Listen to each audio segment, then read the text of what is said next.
Welcome back to the Anxious Tradeswoman podcast. I'm your host, Louise Azzopardi, and I will be sharing with you all the things that I've learned through the years, through the tears of being an anxious tradeswoman. So this episode is proudly sponsored by MEGT. So MEGT are a national apprenticeship network provider, and they host women in trade events all over the country. I'm proud to be the MEGT Women in Trade Ambassador for 2023. And if you'd like more information about MEGT, go to their website, www.meg.com.au.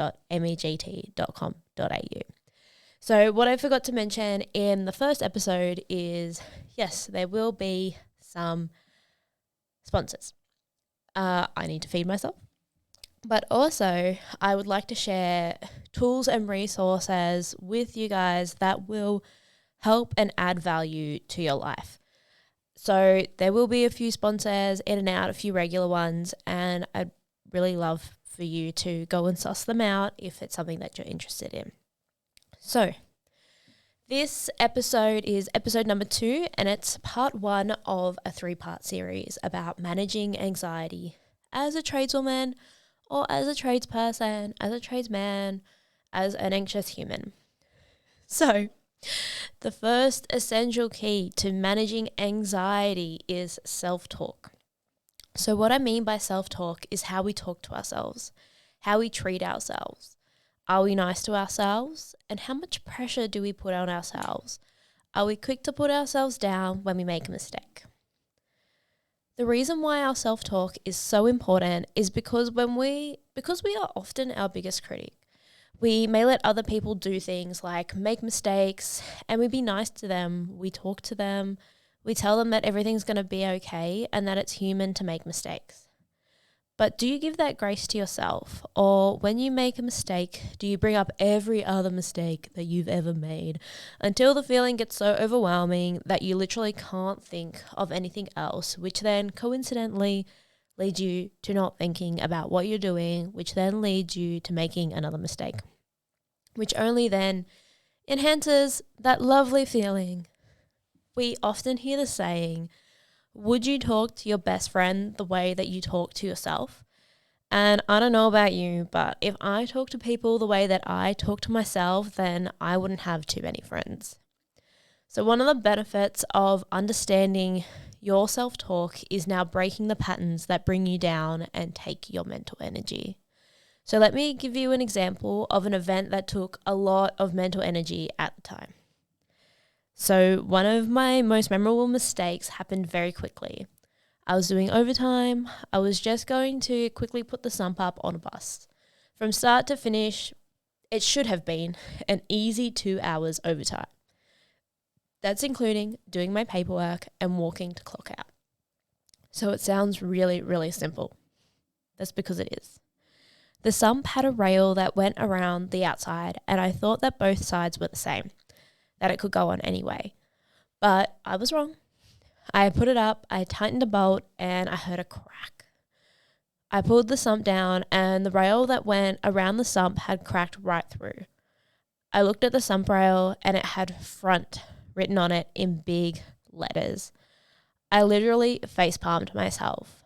I told my supervisor, and we said we'll worry about it in the morning. In the morning, I found out that there were no sump rails for that engine in the country. So I got reminded about that mistake over and over again because the bus had to wait an extra week or 2 because they had to import the sump rail from another country. But lesson learnt, every time I put something on, I always make sure it's on the right way. I say that situation so simply now, but at the time it went around and around in my head, and then I coincidentally made a few more mistakes in the weeks that followed because I wasn't thinking about what I was doing. I was beating myself up for that mistake and thinking about every other mistake that I had ever made, and it made me feel so awful. Now I want to teach you something about the brain that I found so fascinating and allowed me to really understand my habits of pretty much talking to myself like crap, even when I knew logically that I shouldn't. So our brain is pretty much a mushy electrical circuit. So what that means is that our thoughts are literally electricity going down the path of least resistance. That's what electricity does for all my people who aren't electricians and don't have a trade that is connected to electricity. But electricity, hydraulic flow, water flow, everything goes down the path of least resistance. And so does our thoughts. So what determines the path of least resistance is how many times our brain goes down that path. So pretty much if we're thinking a thought over and over and over again, our brain creates what some people call, and like where I learnt all this from, they call them a superhighway. So pretty much we start beating a path, and when a path gets used over and over again, you make it a highway. So we have these highways in our brain.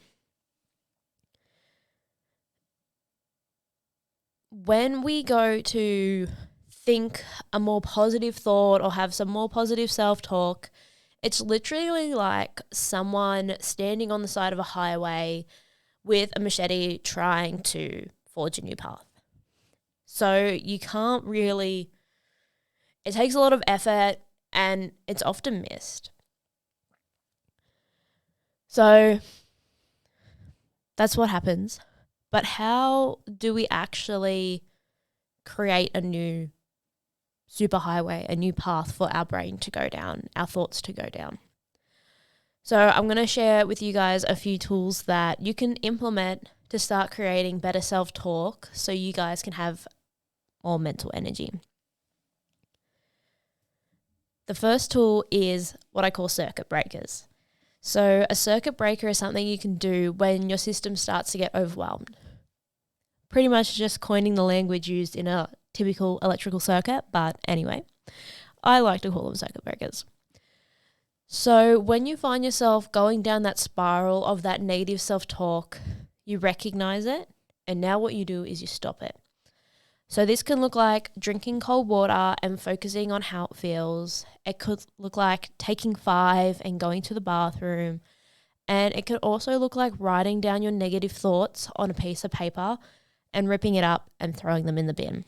So I really like the writing down your thoughts on a piece of paper and ripping it up and throwing it in the bin for frustrating and angry thoughts. So the second tool is to start creating a stronger path of positive thoughts.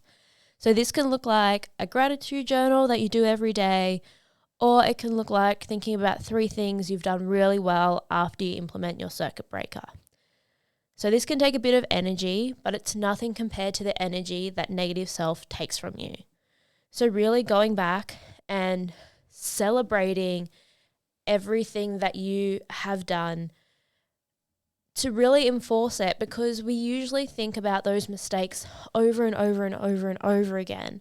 Like our brain is programmed to remember all of the things that have gone wrong to keep us safe. So our brain is programmed to think of all the shitty parts.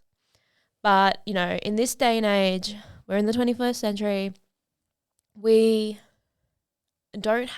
not physically unsafe if we forget something.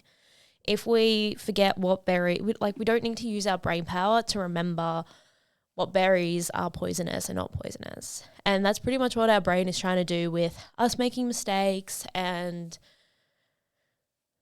you know, the way that we just remember all of those shitty things. So when we are trying to remember more positive things, we need to remember them more and more and more and more. So, you know, the gratitude journal is really great. Even keeping an updated list on all your successes. So it can start right at the very beginning of, you know, when you're a first year apprentice, getting your apprenticeship is such a great success. Then using mechanical language, doing your first service on your own is such a success. And even not even just your own full service, like celebrate changing the oil filter on your own. Then celebrate like your full service, celebrate your first like full chassis grease, celebrate just every little thing along the way to really allow yourself to remember all the things you're good at. So that way, then when you go to talk to yourself, you're coming from this space of all the amazing things that you've done. And yeah, you know, you make mistakes and that's okay. But we want the good things to be the things that repeat over and over and over and over and over and over in your head. So self-talk is so, so important in managing your anxiety. So thank you for listening to episode 2 of the Anxious Tradeswoman podcast. This is part 1 of the 3-part series of managing your anxiety. And I will see you guys will hear me in the next episode. And just a reminder that this podcast is sponsored by MEGT. This episode is sponsored by MEGT. Thank you so much for sponsoring and supporting this podcast. And I will see and everyone will hear me in the next episode.